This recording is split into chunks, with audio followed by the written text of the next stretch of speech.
Assalamualaikum warahmatullahi wabarakatuh. Hamidanillah wa musalliyan wa musalliman ala Rasulillah Sayyidina Muhammad ibn Abdillah wa ala alihi wa sahbihi wa man walah, amma ba'du.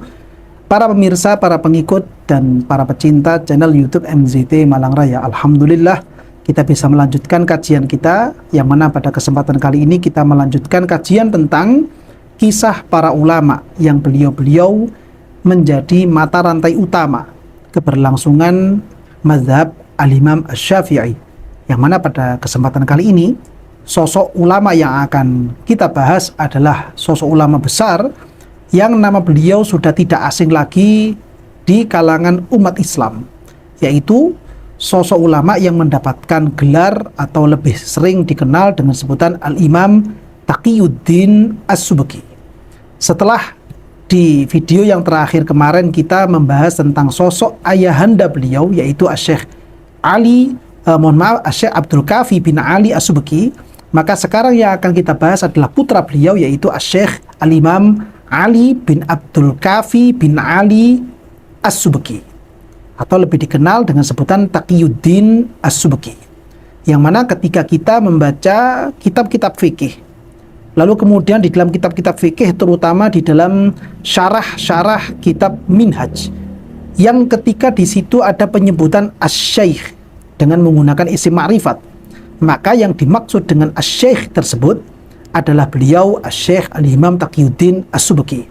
Atau seandainya kita membaca kitab-kitab fikih, terutama di dalam kitab-kitab syarah Minhaj, lalu kemudian di situ disebutkan qala asy-syuyukh dengan menggunakan sighat jamak, maka yang dimaksud dengan asy-syuyukh di situ adalah beliau Al-Imam Ar-Rafi'i dan juga Al-Imam An-Nawawi, dan yang ketiga adalah Al-Imam Taqiyuddin As-Subki. Dari apa yang diisyaratkan oleh para ulama di dalam kitab-kitab syarah Minhaj tersebut menandakan betapa tingginya kedudukan beliau Asy-Syaikh Al-Imam Taqiyuddin As-Subki ini, karena memang beliau Asy-Syaikh Taqiyuddin As-Subki ini merupakan sosok ulama yang telah sampai pada rutbatal ijtihad. Beliau memang sampai pada titik kedudukan sebagai seorang mujtahid. Walaupun beliau tidak sampai pada mujtahid mutlak atau mujtahid mustaqil, tapi beliau memiliki kemampuan untuk menjadi mujtahidul madhab. Seakan-akan beliau sosok ulama yang hidup pada abad ke-7, namun keilmuannya, kepiawaiannya, malakah yang beliau miliki, bakat tentang fikih yang beliau miliki itu hampir sama seperti ulama-ulama yang hidup sebelum abad ke-5 Hijriah, yaitu di kalangan ashabul wujuh yang ada di dalam mazhab Al-Imam Asy-Syafi'i.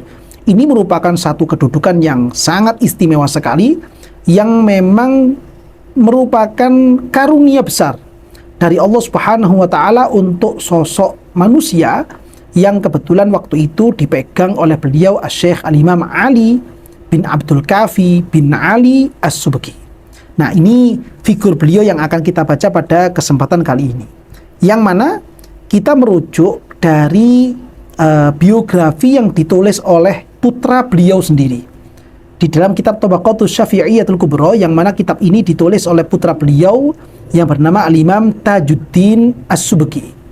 Di dalam kitab ini beliau berpuluh-puluh halaman mengkisahkan bagaimana biografi tentang ayahanda beliau sendiri, karena memang Al-Imam Tajuddin As-Subki betul-betul menyaksikan secara langsung seperti apa keseharian dari ayahanda beliau, dan kemudian beliau juga mendengar secara langsung dari kakek beliau, yaitu Asy-Syaikh Abdul Kafi bin Ali As-Subki, seperti apa masa kecil ayahandanya sendiri. Sehingga dari cerita yang valid seperti ini, beliau kisahkan di dalam kitab Tabaqatus Syafi'iyyatul Kubra.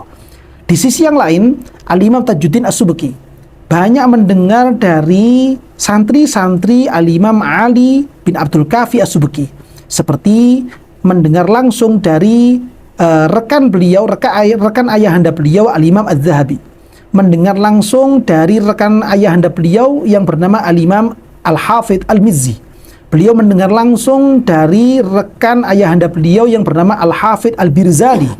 Bahkan Al-Imam Tajuddin As-Subki bertemu langsung dengan sosok ulama di masa-masa itu di abad yang ke-7 ini yang menjadi rival kepada Al-Imam Taqiyuddin As-Subki, yaitu tidak lain tidak bukan adalah Syekh Ibnu Taimiyah.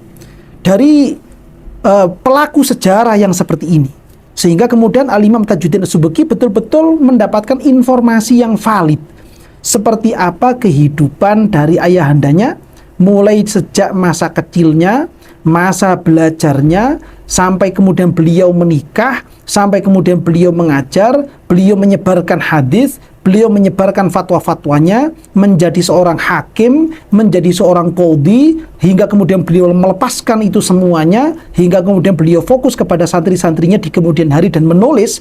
Itu semuanya didapatkan informasi yang valid sekali oleh putra beliau, penulis kitab Tabaqatus Syafi'iyyah Kubra, yaitu Al-Imam Syekh Tajuddin As-Subki.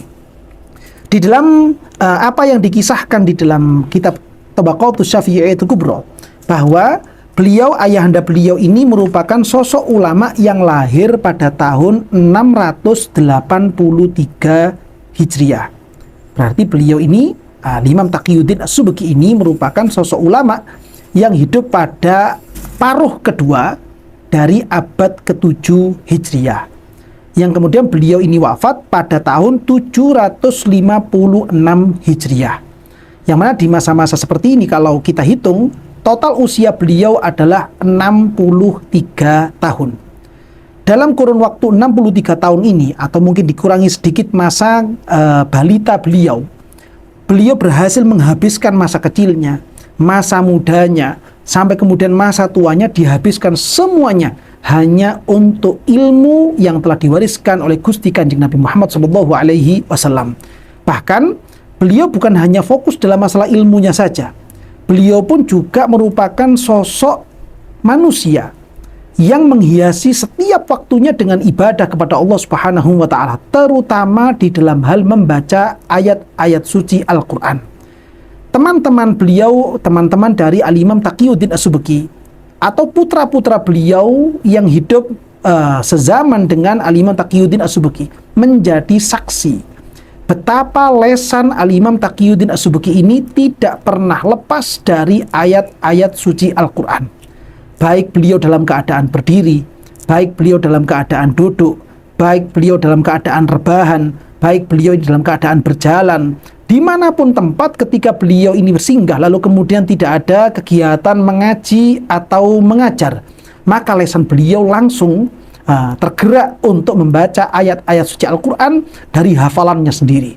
Baik itu di waktu siang, baik itu di waktu sore, baik itu di waktu malam, baik itu di waktu subuh. Selalu beliau menghiasi hari-harinya dengan membaca ayat-ayat suci Al-Quran.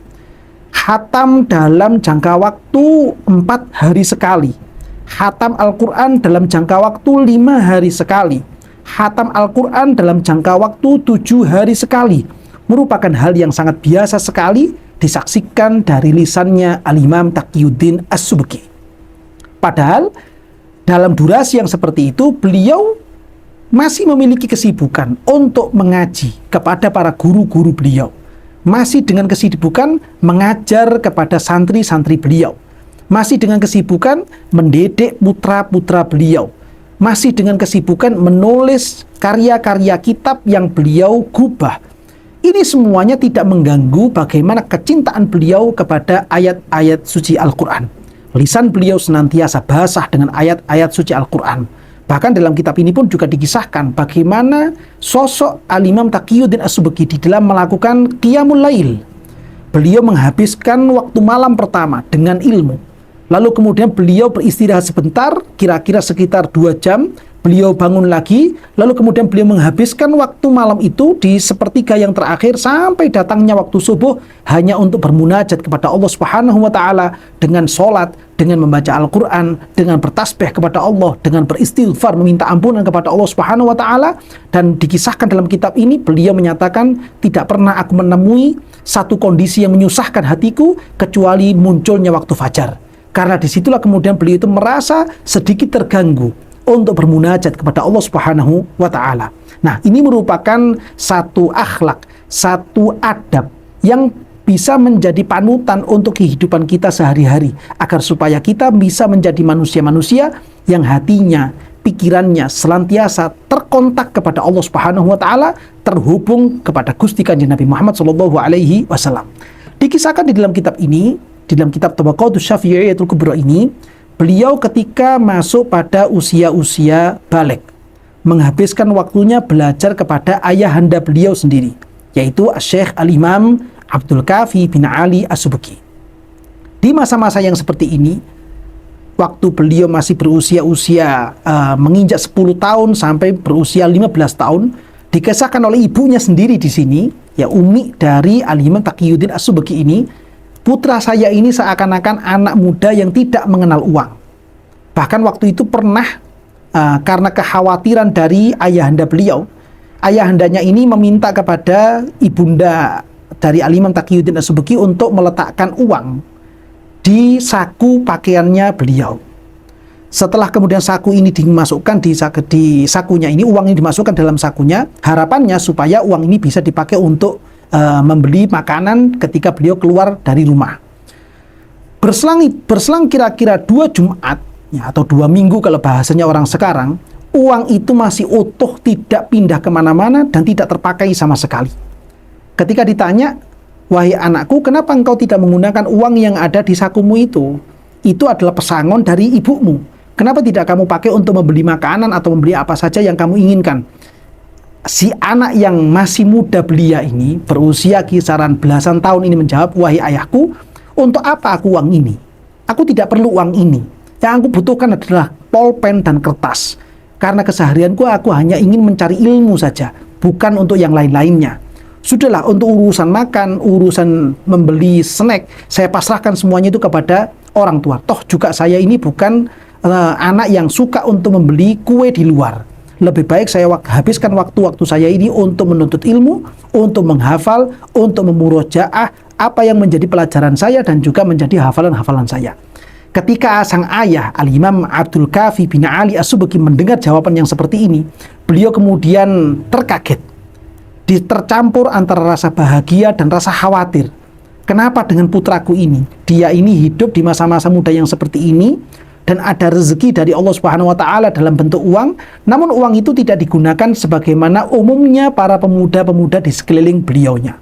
Hingga kemudian ketika Al-Imam Taqiyuddin As-Subki ini masuk pada usia 15 tahun, dengan memaksa ayahanda beliau menikahkan putranya ini dengan putri dari saudara Al-Imam Abdul Kafi As-Subki, sehingga Al-Imam Taqiyuddin As-Subki ini menikah dengan sepupunya sendiri.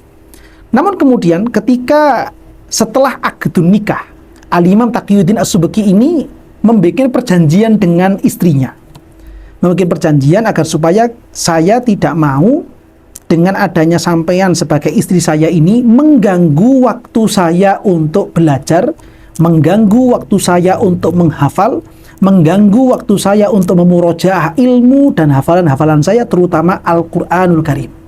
Saya tidak mau keperluan-keperluan sampean ini mengganggu kesibukan saya yang sudah saya jalani semenjak saya belum menikah. Awal mulanya istri beliau ini bersabar, bisa mencukupi kebutuhannya dengan secara mandiri. Dan itu ternyata ditopang dan didukung oleh mertua dari Al-Imam Taqiyuddin As-Subki, yang kebetulan mertua beliau ini juga merupakan seorang ulama besar dari marga As-Subki, keturunan dari sahabat Rasulullah dari kalangan Ansor, yaitu Bani Khazraj. Ketika mertua beliau ini mendengar bagaimana semangat menantunya terhadap ilmu yang seperti itu, sang mertua mengiyakan, sang mertua juga mendukung, dan beliau rela untuk memberikan nafkah kepada putrinya, yaitu tidak lain adalah istri dari Al-Imam As-Subki. Hingga berjalannya waktu, sang istri ini tidak kuat lagi sudah. Ketika sang istri tidak mampu menemani dan mendampingi kehidupan Al-Imam Taqiyuddin As-Subki, sang istri meminta supaya berpisah dari beliau. Dan ketika Al-Imam Taqiyuddin As-Subki meminta izin kepada mertuanya, dan itu diizinkan, tidak apa-apa kamu menceraikan putri saya selama kamu cerai ini bukan karena hal yang lain, tapi demi untuk ilmunya Rasulullah Shallallahu Alaihi Wasallam. Sehingga dari situlah kemudian Al-Imam Taqiyuddin As-Subki ini bercerai dengan istrinya, tidak lagi meneruskan bahtera rumah tangga dengan sepupu beliau sendiri, namun ini semuanya dengan alasan demi untuk ilmu yang telah diwariskan oleh Rasulullah Shallallahu Alaihi Wasallam. Beliau melanjutkan kehidupannya tanpa dampingan seorang istri. Yang mana ketika itu beliau kemudian belajar di daerah Mesir kepada sosok ulama besar yang di hari itu dikenal dengan sebutan Al-Imam Ibnu Rif'ah. Beliau belajar fikih kepada Al-Imam Ibnu Rif'ah dengan sangat serius sekali. Beliau selalu bermulazamah kepada Al-Imam Ibnu Rif'ah. Banyak sekali pertanyaan-pertanyaan yang beliau ajukan kepada sang guru ini. Dan setiap apa yang menjadi jawaban sang guru, beliau catat di dalam lembaran-lembaran kertas beliau ini.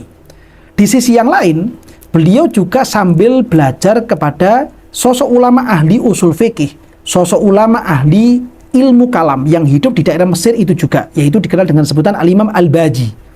Beliau serius belajar kepada Al-Imam Al-Baji ini. Di sisi yang lain juga, beliau belajar kepada salah seorang ulama besar dalam ilmu hadis yang telah kita baca biografi beliau, yaitu tidak lain tidak bukan yaitu Al-Imam Syarafuddin Al-Hafidh Ad-Dimyati. Hingga kemudian pada satu ketika Al-Imam Taqiyuddin As-Subki ini ketika sedang duduk di majelisnya Al-Hafidh Syarafuddin Ad-Dimyati. Beliau waktu itu duduk berhadapan-hadapan langsung dengan sang guru yaitu Al-Hafidh Syarafuddin Ad-Dimyati. Di tengah perjalanan, di tengah-tengah pengajian yang seperti itu, ketika Al-Hafidh Syarafuddin Ad-Dimyati mengimla hadis-hadisnya Rasulullah Shallallahu Alaihi Wasallam, secara kebetulan Al-Imam Ibnu Rif'ah datang ke majelis beliau ini di masjid. Ketika Al-Imam Ibnu Rif'ah ini masuk ke masjid, lalu kemudian mendapati di bangku yang paling depan itu ada santri beliau yang bernama Al-Imam Taqiyuddin As-Subki. Beliau bertanya, muhaddisun huwa aidon? Apakah dia ini juga menjadi seorang ahli hadis? Itu bertanya seperti itu di hadapan para santri yang banyak dari santri-santrinya Al-Hafidh Syarafuddin Ad-Dimyati. Sontak kemudian Al-Hafidh Syarafuddin Ad-Dimyati membalas pertanyaan itu. Siapa yang kau maksud? Ini, di depan kamu ini. Taqiyuddin As-Subki ini. Loh, justru dia, ini jawaban dari Syarafuddin Ad-Dimyati. Al-Imam Syarafuddin Ad-Dimyati menjawab, justru dialah santriku yang paling berprestasi dalam masalah ilmu hadis. Santri saya yang paling memiliki bakat tentang masalah ilmu hadis baik secara riwayat ataupun diroyah, justru ini Taqiyuddin As-Subki ini. Lalu kemudian Al-Imam Ibnu Rif'ah menjawab juga, loh justru anak ini ya adalah santri saya yang paling berbakat di dalam ilmu fikih.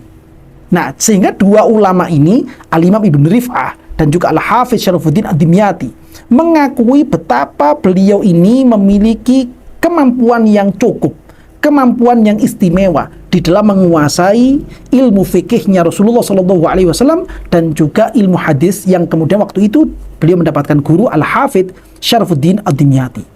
Ketika pembicaraan di halaqah tersebut menyebar dari satu mulut ke mulut yang lainnya, kemudian pembicaraan ini sampai pada telinga salah satu guru beliau yaitu Al-Imam Al-Baji.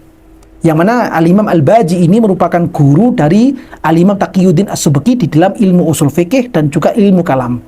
Ketika beliau mendengar pembicaraan yang terjadi dalam halaqah itu dari satu berita dan berita yang lain-lainnya, beliau juga mengatakan, loh justru Taqiyuddin As-Subki itu adalah santri saya yang paling mampu, paling bisa memahami keterangan-keterangan saya di dalam ilmu usul fikih maupun ilmu kalam atau ilmu akidah yang belajar kepada saya. Dia adalah santri saya yang paling berprestasi. Sehingga dari sini bisa kita ketahui sosok pemuda yang bernama Al-Imam Taqiyuddin As-Subki ini merupakan sosok santri yang diakui kepiawaiannya, diakui keahliannya oleh guru-guru beliau, baik itu dari kalangan ahlul hadis ataupun dari kalangan fuqahanya ataupun dari kalangan usuliyinnya. Beliau diakui memiliki kemampuan untuk mengumpulkan ini semuanya, dan itu semuanya memang betul-betul terkumpul di dalam pribadi Al-Imam Taqiyuddin As-Subki. Di hari itu, Al-Imam Taqiyuddin As-Subki ini memiliki teman seperjuangan, mulai dari Mesir sampai kemudian kembali lagi di daerah Damaskus, yaitu teman beliau yang satu angkatan adalah Al-Hafidh Az-Zahabi. Lalu kemudian beliau memiliki adik kelas yang bernama Al-Hafidh Al-Mizzi. Dan beliau memiliki adik kelas lagi yang bernama Al-Hafidh Al-Birzali. Ketika ulama ini yang menjadi satu angkatan dengan Syekh Taqiyuddin As-Subki betul-betul menyaksikan seperti apa kegigihan, seperti apa semangat, seperti apa keahlian, seperti apa kepiawaian yang dimiliki oleh beliau Al-Hafidh Syekh Taqiyuddin As-Subki. Mengakui hal ini, terlebih kemudian ketika Al-Imam Al-Hafidh Al-Mizzi dan juga Al-Hafidh Al-Birzali memiliki santri yang kemudian dijuluki dengan Syekhul Islam, yaitu Syekh Ibnu Taimiyah. Yang mana ketika Ibnu Taimiyah ini memunculkan syubhat-syubhatnya di hadapan kalangan orang awam, terutama dengan beberapa permasalahan yang fatwa-fatwanya Ibnu Taimiyah ini khariqul ijma'. Kira-kira sekitar ada 19 permasalahan yang pernah difatwakan oleh Syekh Ibnu Taimiyah ini yang berselisih dan berbeda dengan ijma'nya para ulama. Waktu itu yang paling populer adalah fatwanya Ibnu Taimiyah tentang talak 3 yang dimunculkan secara sekaligus dari seorang suami kepada istri tetap dianggap satu. Dan ini kemudian menimbulkan perdebatan, terutama antara Al-Imam Taqiyuddin As-Subki dengan Ibnu Taimiyah. Diskusi, kemudian munadharah, perdebatan terjadi antara beliau berdua, hingga kemudian masing-masing dari beliau berdua ini menulis kitab sebagai bantahan kepada masing-masing dari keduanya. Al-Imam Taqiyuddin As-Subki mengarang kitab, menulis kitab untuk membantah apa yang difatwakan oleh Ibnu Taimiyah. Lalu Ibnu Taimiyah juga menulis bantahan kepada apa yang disampaikan oleh Taqiyuddin As-Subki. Hingga kemudian muncul lagi permasalahan waktu itu yang paling populer lagi adalah masalah ziarah kepada makamnya Rasulullah Shallallahu Alaihi Wasallam, yang saat itu oleh Ibnu Taimiyah difatwakan bahwa ini merupakan bid'ah yang mungkaroh. Lalu kemudian dibantah oleh Syekh Al-Imam Taqiyuddin As-Subki. Hingga kemudian fatwa ini kemudian mulai mereda, timbul lagi, hingga beberapa permasalahan-permasalahan yang lainnya. Sejak saat itulah kemudian nama Al-Imam Syekh Taqiyuddin As-Subki semakin membumbung tinggi, semakin membumi, semakin melangit, meledak dari namanya Al-Imam Taqiyuddin As-Subki. Banyak masyarakat muslim yang mengenal nama beliau ini. Hingga kemudian pada akhir-akhir waktu, beliau sangat kepingin untuk berkunjung ke tempat mengajarnya Al-Imam An-Nawawi. Namun kemudian ketika beliau ini sampai pada tempatnya Al-Imam An-Nawawi, ternyata Al-Imam An-Nawawi telah meninggal dunia. Dari situlah kemudian beliau ini merasa menyesal kenapa beliau itu tidak bersegera waktu itu untuk bisa berjumpa dengan Al-Imam Yahya bin Syaraf An-Nawawi. Dari saking menyesalnya beliau tidak bisa berjumpa dengan Al-Imam An-Nawawi, penulis kitab Raudhatul Talibin, penulis kitab Minhajut Talibin, penulis kitab Riyadhus Shalihin, penulis kitab Al-Majmu', syarahnya kitab Muhadzab. Beliau kemudian mengoles-oleskan wajahnya di tempat di mana biasanya Al-Imam An-Nawawi ini melakukan duduk untuk mengajar santri-santrinya. Beliau mengatakan, seandainya saja saya itu tidak bisa melihat wajah langsung dari Al-Imam An-Nawawi, maka saya masih bisa mendapatkan keberkahan tempat yang pernah diduduki untuk mengajar oleh Al-Imam An-Nawawi. Ini merupakan biografi yang penting untuk kita ketahui, penting untuk kita kenal, supaya kita bisa memiliki semangat sebagaimana ulama-ulama terdahulu, terlebih lagi seperti sebagaimana yang dilakukan oleh Al-Imam Taqiyuddin As-Subki. Dari keberkahan ilmu yang beliau miliki, beliau memunculkan banyak ulama-ulama di hari-hari berikutnya. Beliau memunculkan putra-putra yang juga menjadi ulama-ulama besar di hari-hari berikutnya. Yang mana ini semuanya merupakan keberkahan yang telah diberikan oleh Allah Subhanahu wa taala kepada beliau Syekh Al-Imam Taqiyuddin As-Subki. Mudah-mudahan kita semuanya, keluarga kita, anak-anak kita juga dijadikan sebagai orang-orang yang soleh sebagaimana sosok Al-Imam Taqiyuddin As-Subki ini, dengan memiliki semangat dan rasa peduli, rasa perhatian terhadap warisan Rasulullah Shallallahu Alaihi Wasallam, yaitu tentang syariatnya beliau dan juga semua ilmu-ilmu yang telah diwariskan oleh beliau, sehingga kita semuanya bisa menjadi orang-orang yang diridhoi oleh Allah Subhanahu Wa Taala dan semakin dekat kepada Gusti Kanjeng Nabi Muhammad Shallallahu Alaihi Wasallam. Amin ya rabbal alamin.